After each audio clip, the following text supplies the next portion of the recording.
حضرت عمر کے زمانے میں اسلامی حدود 23 لاکھ مربع میل تک پھیل گئی ہیں. ماوراء نہر کا علاقہ بھی فتح ہو گیا, ادھر آرمینیا تک پہنچے. یہ تھوڑے سے عرصے کے اندر عظیمتوں کی کیسی داستان رقم کی. اقبال تڑپ کے کہتا ہے دی ازانے کبھی یورپ کے کلیساؤں میں, کبھی افریقہ کے تپتے ہوئے صحراؤں میں, دشت و دشت دریا بھی نہ چھوڑے ہم نے, بحر ظلمات میں دوڑا دیے گھوڑے ہم نے. حکمران تو وہ تھے لوگوں کی دہلیز پہ امن دینے والے, لوگوں کی چوکھٹ پہ جو ہے وہ نور بانٹنے والے. حضرت عمر جن کو تخت حکومت پہ بیٹھتے تھے, اور ان کا تخت کو سونے زبرجد کا نہیں تھا, مسجد نبوی کی چٹائی تھی, اور سارا دن وہاں بیٹھ کے لوگوں کی باتیں سنتے. اور جب رات کے اندھیرے گہرے ہوتے, عمر بھیس بدل کے مدینے کی گلیوں کا گشت کرتے. کہا تمہارے گھر سے دھواں نکل رہا ہے اور بچے رو رہے ہیں, ان کو کھانا کیوں نہیں دیتی؟ کہنے لگی عمر کی جان کو رو رہی. عمر کے پاؤں تلے سے زمین نکل گئے. کہا کیا ہوا؟ کہا 3 دن سے ہمارے ہاں کھانے کے لیے کچھ نہیں ہے. روزانہ بچے روتے ہیں اور میں ہنڈیا کے اندر پتھر ڈال کر کے نیچے سے آگ ڈالتی رہتی ہوں کہ بچے انتظار کر کر کے سو جائیں گے. کم وقت سو بھی نہیں رہے, اور وہ پتھر پکیں گے بھی کیا, اور میں عمر کی جان کو رو رہی ہوں. حضرت عمر کا کلیجہ دہلنے لگا. فوراً پلٹے واپس بیت المال میں آئے, گھی کا ایک کنستر لیا, آٹے کی بوری لی, مرچ مسالہ جات بہت کچھ اٹھایا, اپنے کندھے پہ رکھا, بوری اپنی کمر پہ لا دی. عمر بیت المال سے نکلے تو آپ کے خادم اسلم نے دیکھ لیا, آگے بڑھا, کہا میرے آقا میں اٹھاتا ہوں. عمر کی آنکھوں میں آنسو ہے. کہا اسلم قیامت کے دن میرا بوجھ اٹھا لو گے؟ کہا قیامت کے دن تو اپنا اپنا بوجھ اٹھانا پڑے گا. کہا عمر کو آج اپنا ہی اٹھانے دو. حضرت عمر وہ گھی کا کنستر اور وہ آٹے کی بوری سر پہ اٹھائے ہیں اور اس خاتون کے گھر جاتے ہیں اور دستک دیتے ہیں. وہ جب دیکھتی ہے اس کی جان میں جان آ جاتی ہے. کہا جلدی جلدی آٹا گوندو, اور عمر سبزی کاٹنے لگ جاتے ہیں. حضرت عمر رضی اللہ تعالی عنہ سبزی تیار کر دیتے, ادھر آٹا گند جاتا ہے, اور پھر اوپر چولہا رکھا جاتا ہے, چولہے کے اندر آگ رکھی جاتی ہے, وہ کھانا پکانے لگتی ہے, آگ بجھتی ہے. تاریخ نے لکھا ہے آگ بجھنے لگتی ہے, عمر جھک کر کے پھونکے مارتا ہے. عمر جھک جھک کے پھونکے مارتا ہے. کھانا پک گیا اور بچوں کے سامنے کھانا رکھ دیا. بچے کھا رہے ہیں. اب بچے رو رو کے نڈال ہو چکے تھے. حضرت عمر اپنے ہاتھوں کو اور اپنے گھٹنوں کو اور اپنے پاؤں کو زمین پہ لگا کے, جس طرح بکری کا بچہ چلتا ہے ویڑے کے اندر, کبھی ادھر چلتے ہیں کبھی ادھر چلتے ہیں, تاکہ بچے مجھے دیکھ کے خوش ہوں اور دل میں کہتے عمر جتنا رلایا ہے اب اتنا ہنسانا بھی پڑے گا. تو کبھی عمر امیر المومنین, یہ میں کسی آج کے جو ہے وہ لوگوں کے ووٹوں پہ منتخب ہونے والے حکمران کی کہانی نہیں سنا رہا, میں اس عمر کی کہانی سنا رہا ہوں جو 23 لاکھ مربع میل کا حکمران ہے, آدھی دنیا کا بادشاہ ہے. حضرت عمر جو ہے جس طرح بکری کا بچہ چلتا ہے اس طرح اپنے ہاتھ اور اپنے گھٹنے زمین پہ ٹیک کر کے جو ہے وہ اس طرح چلتے ہیں. بچے عمر کو دیکھ کے مسکراتے ہیں. جب بچے مسکرانے لگے تو حضرت عمر نے اس خاتون سے کہا بڑھیا عمر کو معاف کر دے. اس نے کہا تو اتنی ہمدردی کیوں کرتا ہے؟ کہا عمر بیچارہ بڑا پھنسا ہوا ہے, فکر ہے اس کو یرموک و فسطاط و حلوان کی, جب فتح ہے مصر تو تیاری ہے ایران کی, آتے جاتے وفد سے ملاقات بھی کرتا ہوگا اور شب کو معلوم حالات بھی کرتا ہوگا, کانٹوں میں الجھی ہوئی بیچارے کی جان ہے, نیند اس کو بھی آتی ہے آخر وہ انسان ہے, میری بہن عمر کو معاف کر دے. اس نے کہا نانا عمر کی بات میرے سامنے نہ کر, قیامت کا دن ہوگا, عمر کا گریبان ہوگا اور میرا ہاتھ ہوگا. جب اس نے یہ بات کہی تو عمر برداشت نہ کر سکے, بچوں کی طرح بلک بلک کر رونے لگے. کہا وہ بد نصیب عمر تیرے سامنے ہے, آج ہی کہلا جو کہنا ہے, قیامت کے دن مجھے معاف رکھنا. اس نے کہا تو عمر ہے؟ کہا بد نصیب عمر تیرے سامنے کھڑا ہوں. میرے عمر کہتے ہیں اگر دجلہ کے کنارے ایک بکری کا بچہ بھی پیاسا مر گیا اس کا حساب بھی عمر سے لیا جائے گا. ایک دن حضرت عمر بیٹھ کے رو رہے تھے, تو کسی نے کہا حضرت رو کیوں رہے ہیں؟ فرمایا کہ میں اس لیے رو رہا ہوں کہ فلاں پل سے بکریاں گزری ہیں, تو پل کے اندر شکستگی تھی, ٹوٹا ہوا تھا پل درمیان میں کچھ, اس میں ایک بکری کی ٹانگ ٹوٹ گئی ہے, تو میں ڈرتا ہوں کہ میرا رب یہ نہ پوچھے کہ عمر تو نے پل صحیح تعمیر نہیں کروائے تھے کہ ایک بکری کی ٹانگ کیوں ٹوٹی ہے. یہ ہیں حضرت عمر رضی اللہ تعالی عنہ. اللہ اکبر. تو اللہ تعالیٰ جل شانہ نے حضرت سیدنا عمر بن خطاب رضی اللہ تعالیٰ عنہ سے جو کام لیا، مختصر دور خلافت کے اندر 10 سال 6 ماہ 4 دن آپ نے خلافت فرمائی ہے، لیکن کہاں سے چلے اور یہاں مکران تک، بلوچستان کا حصہ ہے، یہاں تک آپ کے سلطنت کی حدود وسیع، ادھر آرمینیا تک جا پہنچے، حمص فتح کیا، قادسیہ، یرموک. آپ ذرا دیکھیے کہ کہاں تک آپ کی فوجوں کے گھوڑے دوڑتے رہے، اور اللہ تعالیٰ جل شانہ نے ان کو جو توانائی، عدل و انصاف کی قوت عطا فرمائی. اللہ اکبر. جب زمین پہ عدل کیا ہو تو زمین بھی حکم مانتی ہے، اور حضرت عمر وہ تھے جن کا حکم ہوائیں بھی مانتی تھی، زمین بھی مانتی تھی، جن کا حکم جو ہے وہ آگ بھی تسلیم کرتی تھی اور دریا بھی ان کا حکم مانا کرتے تھے.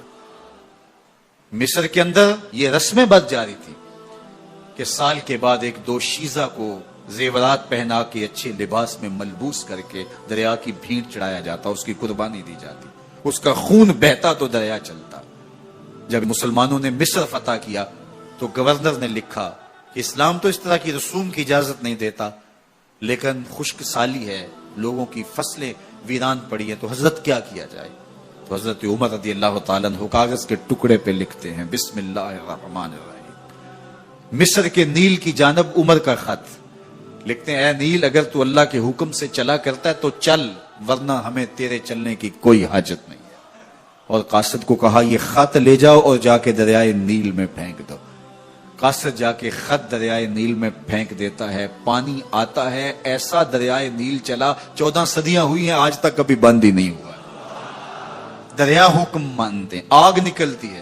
لوگ حضرت عمر رضی اللہ تعالی عنہ کے پاس آئے، حضرت لاوا پھوٹا ہے، آگ نکل رہی ہے اور مدینے کی طرف بڑھ رہی ہے، اب کیا کیا جائے؟ فائر بریگیڈ تو زمانے میں تھی نہیں. عمر نے اپنی قمیض اتاری، جس قمیض پہ 17 پیوند لگے ہوئے تھے چمڑے کے، کہا یہ قمیض لے جاؤ، جدھر آگ بڑھ رہی ہے آگے ڈھالنا، آگ پیچھے بھاگ جائے. زلزلہ آتا ہے تو زمین پہ دھرا مارتے ہیں، زمین رک جا، کیا عمر نے تیری چھاتی پہ عدل نہیں کیا؟ تو یہ عمر ہیں رضی اللہ تعالی عنہ کہ جن کے انصاف کی وجہ سے، جن کے عدل کی وجہ سے اللہ تعالیٰ کی رحمات اور اس کی برکات کا نزول ہوتا تھا، اور اللہ تعالیٰ نے مسلمانوں کو وہ آبرو مند حکومت دی. کائنات کی تاریخ کے اندر ایسی حکومت آپ نے نہیں دیکھی ہوگی جو حضرت عمر نے حکومت کی ہے. اللہ اکبر. فرمایا فرات کے کنارے پہ ایک کتا بھی پیاسا مر گیا تو اس کا حساب بھی عمر سے ہوگا. باہر سے سفیر آتا ہے اور آ کے پوچھتا ہے کہ میں امیر المومنین کے، مسلمانوں کے حکمران کے محل میں جانا ہے، تو وہ مسکرا کے کہتے ہیں ہمارے امیر کا تو کوئی محل نہیں ہے. کہا کہاں ہے تمہارا امیر؟ کہا مسجد نبوی میں ہوگا یا بیت المال کی اونٹوں کی دیکھ بھال میں لگا ہوگا. وہ جب گئے تو مسجد میں نہیں ہے. اللہ اکبر. وہاں گئے تو وہاں بھی نہیں ہے. پھر کیا دیکھتے ہیں کہ عمر رضی اللہ تعالی عنہ جنت البقیع کے پاس ایک درخت کے نیچے اینٹ کا سرانہ رکھ کے سوئے. تو اس نے کہا عمر تو نے عدل کیا ہے، تجھے کچی اینٹ پہ بھی نیند آ گئی. ہمارے حکمرانوں نے انصاف نہیں کیا اور وہ بند اور محفوظ کمروں کے اندر بھی سکون اور چین کی نیند نہیں سو سکتے. حضرت سیدنا عمر رضی اللہ تعالیٰ عنہ نے اس طرح ان امور سلطنت نبھائے. آپ دن کو لوگوں کی دیکھ بھالی کرتے، لوگوں کی ضروریات سنتے سمجھتے، اور جب رات پڑتی لوگ سو جاتے، عمر مدینے کی گلیوں میں پہرا دیتے. کائنات نے کوئی ایسا بھی حکمران دیکھا ہوگا؟ اللہ اکبر. وہ مجاہد جو مختلف محاذات پہ گئے ہوئے ہوتے، ان کے گھروں کی دیکھ بھالی کرتے، ان کی ضروریات کا خیال رکھتے، ان کی آبرو کا پہرا دیتے. راتوں کی تنہائیوں کے اندر حضرت عمر اٹھتے اور جا کے گشت کرتے، چکر لگاتے، دیکھتے کوئی آنکھ پر نم نہ ہو، مفلسی کا کسی گھر میں ماتم نہ ہو. ایک یہودی کا اور ایک منافق کا جھگڑا ہو گیا کسی معاملے میں، ماجرے میں. تو وہ حضور کے پاس مقدمہ لے کے آئے. حضور علیہ السلام نے سنا وہ یہودی حق پہ تھا. رسول کریم نے اس کے حق میں فیصلہ دیا کہ تو سچا ہے، تیرے حق میں فیصلہ ہے. اب وہ جو نام نہاد کلمہ گو تھا اس کو اچھا نہ لگا. اس نے کہا میں کلمہ پڑھتا ہوں اور میرے حق میں فیصلہ نہیں دیا، حالانکہ وہ جھوٹا تھا. اس نے اس یہودی کو کہا حضور کے دربار سے باہر نکل کے کہ میں اس مقدمے کا فیصلہ حضرت عمر سے کروانا ہے. اس کے ذہن میں یہ تھا کہ حضرت عمر کفار کے بارے میں بڑے سخت ہیں اور جب سنیں گے کہ میں مسلمان ہوں اور یہ یہودی ہے تو یہی کافی ہوگا ان کے لیے، اور وہ میرے حق میں فیصلہ دے دیں گے۔ وہ اس یہودی نے کہا ٹھیک ہے مجھے مقبول ہے۔ تو جو سچا آدمی ہوتا اسے ٹینشن کوئی نہیں ہوتی، وہ کہتا ٹھیک ہے اس عدالت میں چلے جاؤ۔ حضرت عمر کے پاس آ گئے، حضرت عمر رضی اللہ تعالیٰ عنہ کو اس نے ساری کہانی سنائی اس منافق نے کہ اس طرح ہوا، اس طرح ہوا، اس طرح ہوا۔ اب یہودی کو ہم تو بھی سنا، اس نے کہا میری ایک ہی بات ہے۔ کہا کیا؟ کہا اس مقدمے کا فیصلہ دربار رسالت سے میرے حق میں ہو چکا ہے۔ حضرت عمر حیرت زدہ ہو گئے اور اس نام نے ہاتھ کلمہ گو سے پوچھا یہ سچ کہہ رہا ہے؟ اس نے کہا جی جی، لیکن میں چاہتا ہوں ذرا آپ فیصلہ کریں۔ کہا ٹھیک ہے میں کر دیتا ہوں۔ اندر گئے، واپس آئے تو ہاتھ میں تلوار تھی۔ اس منافق کی گردن کاٹتے ہوئے کہا ہاکذا عقدی لمن لم یرض بقضاء اللہ ورسولہ، جو اللہ اور اس کے رسول کا فیصلہ نہیں مانتا، عمر کی تلوار اس کا ایسے فیصلہ ہے۔ شور مچ گیا کہ عمر نے ماوراء عدالت قتل کر دیا۔ آج تک کہا جاتا ہے کہ جی قانون کو ہاتھ میں لے لیا، تو عمر نے قتل کر دیا۔ باقاعدہ اس کے رشتہ دار، اعزاء و اقربا وہ حضور کی خدمت میں احتجاجی جلوس لے کر آئے کہ عمر نے ایک مومن کو قتل کر دیا ہے۔ حضور نے فرمایا بلاؤ عمر کو، بات پوچھ لیتے ہیں کیا ہوا۔ حضرت عمر کو بلایا گیا۔ قبل اس سے کہ حضرت عمر پہنچتے جبریل پہلے پہنچ گئے اور یہ آیت نازل ہوئی فلا وربک لا یؤمنون حتی یحکموک فیما شجر بینہم۔ اللہ اکبر۔ اے محبوب مجھے تیرے رب کی قسم، اے محبوب مجھے تیرے رب کی قسم۔ اللہ اکبر۔ یہ نہیں کہا کہ مجھے زمین و آسمان کے رب کی قسم، مجھے عرش کے رب کی قسم، مجھے کعبے کے رب کی قسم، یہ بھی نہیں کہا مجھے میری قسم، کہا مجھے تیرا ہونے کی قسم۔ فلا وربک، مجھے تیرے رب کی قسم، لا یؤمنون حتی یحکموک فیما شجر بینہم۔ اتنی دیر تک کوئی مومن ہو ہی نہیں سکتا جب تک اپنے مقدموں میں تجھے حاکم نہ مانے، اپنے اختلافات میں، اپنے فیصلوں میں تجھے فیصل نہ مان لے۔